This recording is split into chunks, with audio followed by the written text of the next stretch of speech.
Try to get your, just get back in it? Yeah, I mean, first of all, like, I spent a lot of time here. I love Indianapolis. I'm a Midwest girl. I enjoy spending time here. A lot of people like to get away from the cold. I don't really mind it as much. And also, like, I have every resource I need. I can be on this court every single day. I can be in the weight room downstairs. Obviously, I have the athletic training staff, and then I have a lot of my own personal stuff in the city that I'm able to do and people have to have around.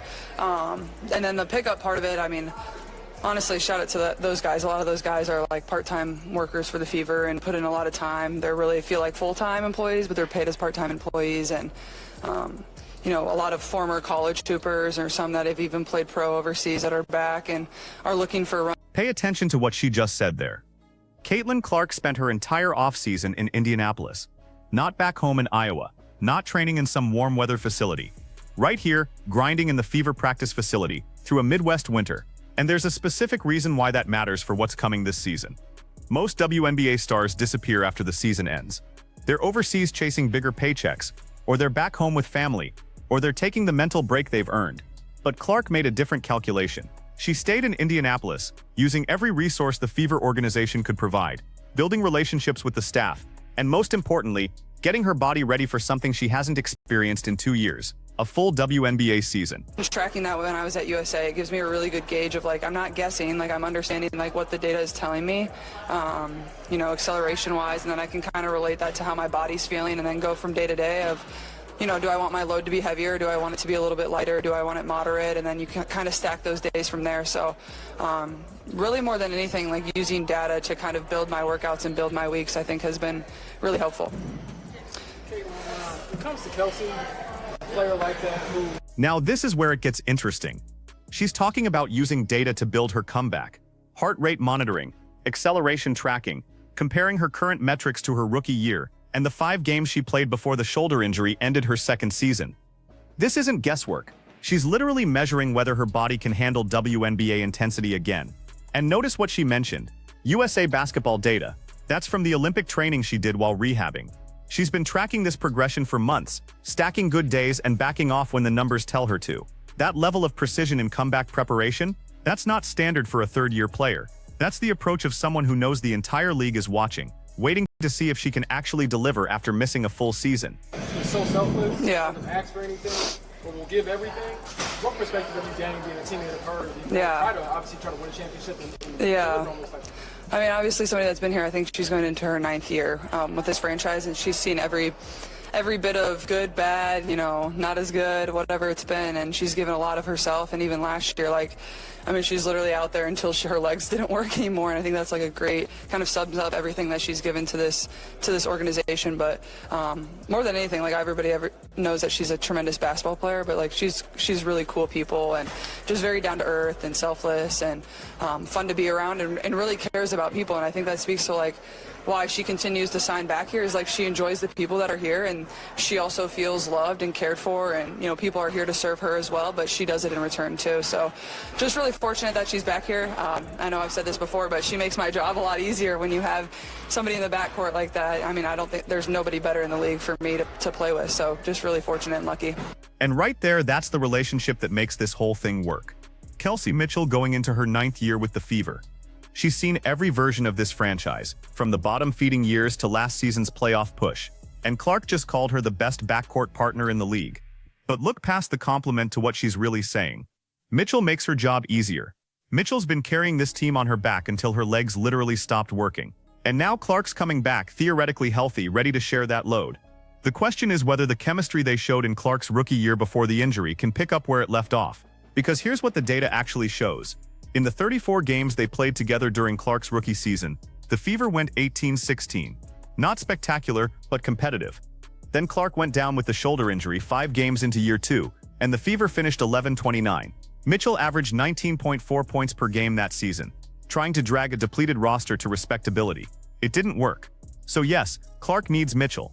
But Mitchell desperately needs Clark healthy too. Tremendous job as well. So I know it's part of the responsibility of what I get to do. I mean, there's always cameras in my face, so I'm pretty used to it at this point. But in a way, it was a little bit of a mental break. But at the same time, injury is really mentally taxing as well. Like, people don't always realize that, especially when you're at the point of trying to come back and trying to get over the hump of, like, trusting your body. That's the hardest part, is like you've done everything you can, you know, rehab wise, and to get back on the court, and then it's like the mental block of trusting your body and knowing you put the work in. So I feel like it's a little more mentally exhausting from that standpoint.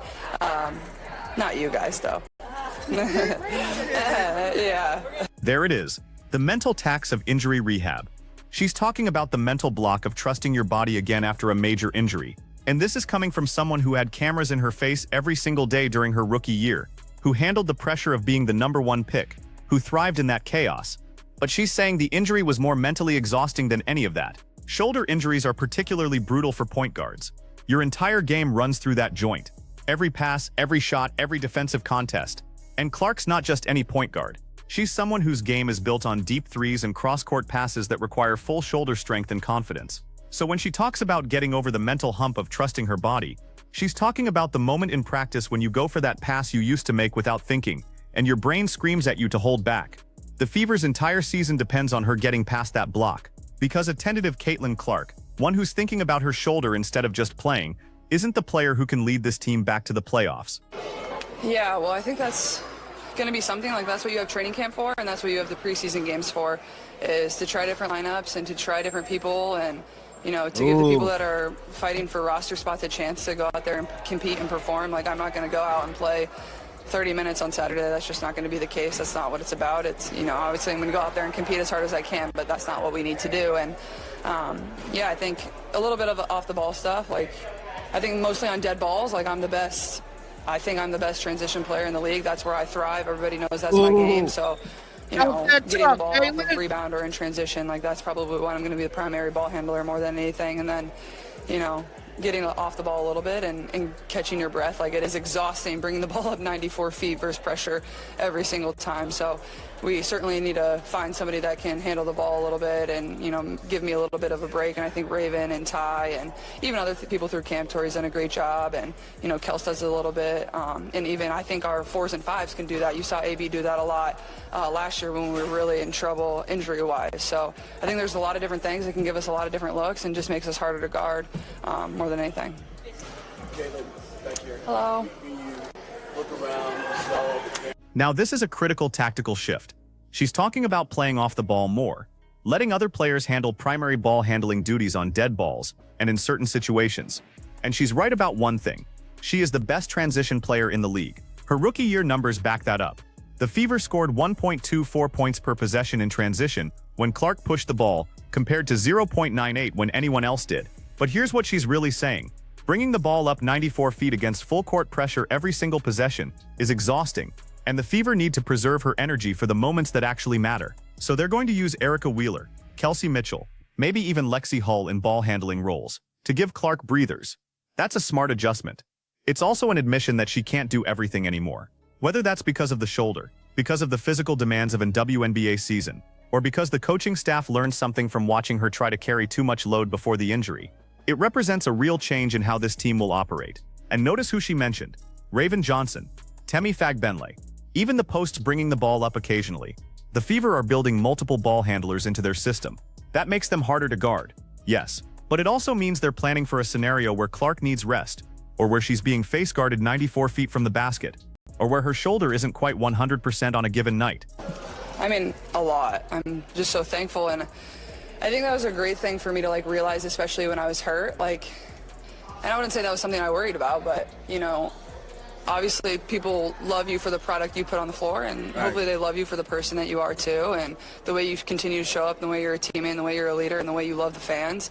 And so when I was hurt, I felt like that was something that was really humbling for me, and something that I was super, super grateful for is, you know, when I showed up to a game and I took as much time as I could to sign an autograph. Like, that might be the only bad thing about this year, is like I'm not going to have as much time to sign autographs when I'm preparing to actually play a game. So I'll still do my best that I can every single time we play. But I don't know if I'm going to be able to make all the rounds around the arena. But I think that was the thing, is like all these young kids and these young boys, young girls, and, you know, even older fans as well, like they're still showing up and screaming and cheering, and that's one because, you know, obviously they love this team and they love all the players on this team, but two, I love you, they don't really Caitlin. care how I many love points you. I score. Like they just, you know, hopefully they love me as a person and obviously love me as a player. And even if I'm not out there being able to throw crazy passes or hit a long shot, like they can still find a lot of joy in showing up and, you know, getting to see somebody they idolize, and that can give them a little bit of hope. So I think that was probably the best thing for me, is a realization of, you know, it's not all about the way you perform every single day. And, you know, there's going to be some tough games this year. It's,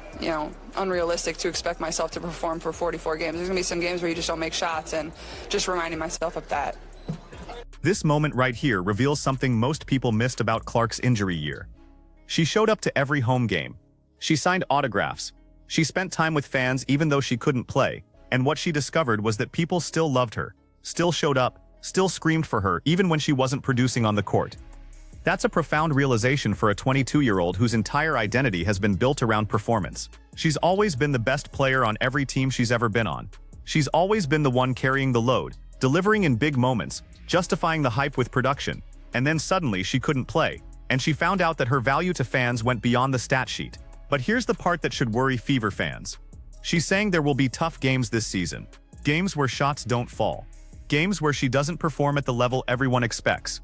And she's reminding herself that it's okay, that fans will still support her even on bad nights. That's healthy perspective. It's also the mindset of someone who's preparing for the reality that coming back from a major shoulder injury might not be seamless. She's managing expectations, hers and everyone else's. The question is whether the media and the fan base are ready to accept a version of Caitlin Clark who has off nights, who struggles sometimes, who isn't superhuman every time she steps on the court. Okay. You're so good in the commercials. Yeah. Granted, you're playing the part of yourself mostly. Yeah. Have you had acting lessons and acting? What's your process? I have not had acting lessons, but I think I've definitely gotten more comfortable. Obviously, I've done a few of them now. And the directors and, you know, obviously a lot of these brands that I work with, I've been with for quite some time now, like 2 to 3 to 4 years. So they make it pretty easy on me. I've shot a lot of stuff over the course of this off season, so I got some cool stuff coming. I think you guys will like it, but I think, like, especially when the commercials and the spots or whatever we're making is tailored to my personality, I think that's what makes it fun and people like it. But I love hearing when fans come up to me and they're like, we like this, we like that, and it makes it fun too. My favorite? I can't pick a favorite. They're all amazing. Oh wait, I have a question. Can you guys like all go stand over there? I'm gonna get you on my film camera, okay? You can be featured. Yeah.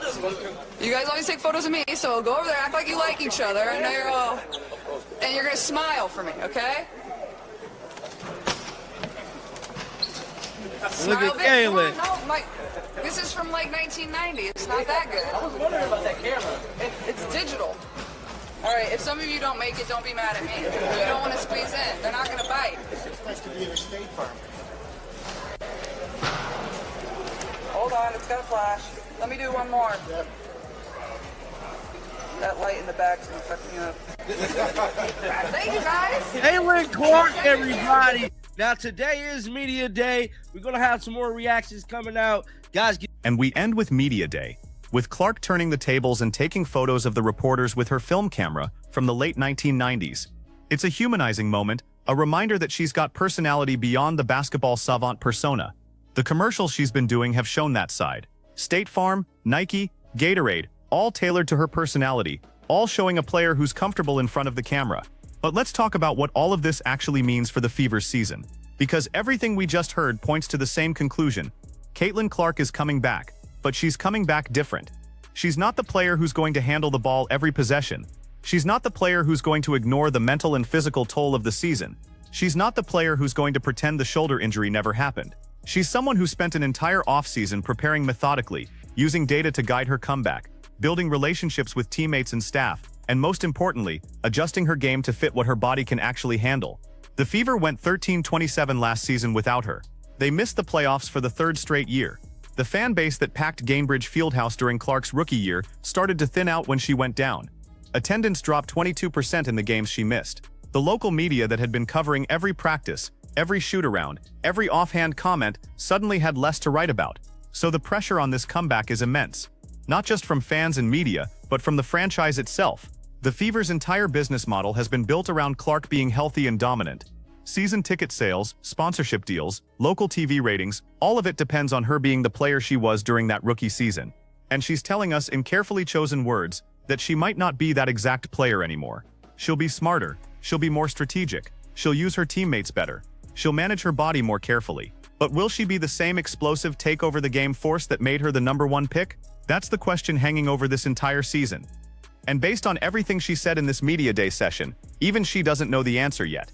She's done the work, she's put in the time, she's used every resource available, but until she plays real games against real competition with real consequences, nobody knows if the shoulder is truly healed, if the mental block is truly gone, if the old Caitlin Clark is still in there. The Fever's first preseason game is Saturday. She said she's not playing 30 minutes.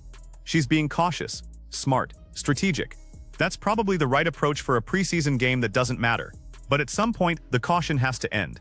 At some point, she has to trust the shoulder, trust the work, trust her body, and just play. And when that moment comes, when she goes for that first deep three or that first cross-court pass without thinking about the shoulder, we'll know. The reaction will tell us everything. The confidence will either be there or it won't. The explosion will either return or it won't. The player the Fever desperately need will either show up or she won't. Everything else is just preparation. Everything else is just talk. The season starts soon, and all the data tracking and careful load management and strategic planning won't matter if she can't perform when it counts. So the real question isn't whether Caitlin Clark is ready to come back. The question is whether the Caitlin Clark who comes back is the same player who left. And based on everything we just heard, even she's not sure yet. What do you think? Is she being smart by managing expectations, or is this a red flag that the shoulder injury changed her more than anyone wants to admit? Drop your thoughts in the comments, and if you want more WNBA analysis that goes beyond the surface level, hit that subscribe button, because this season is going to be fascinating to watch, one way or another.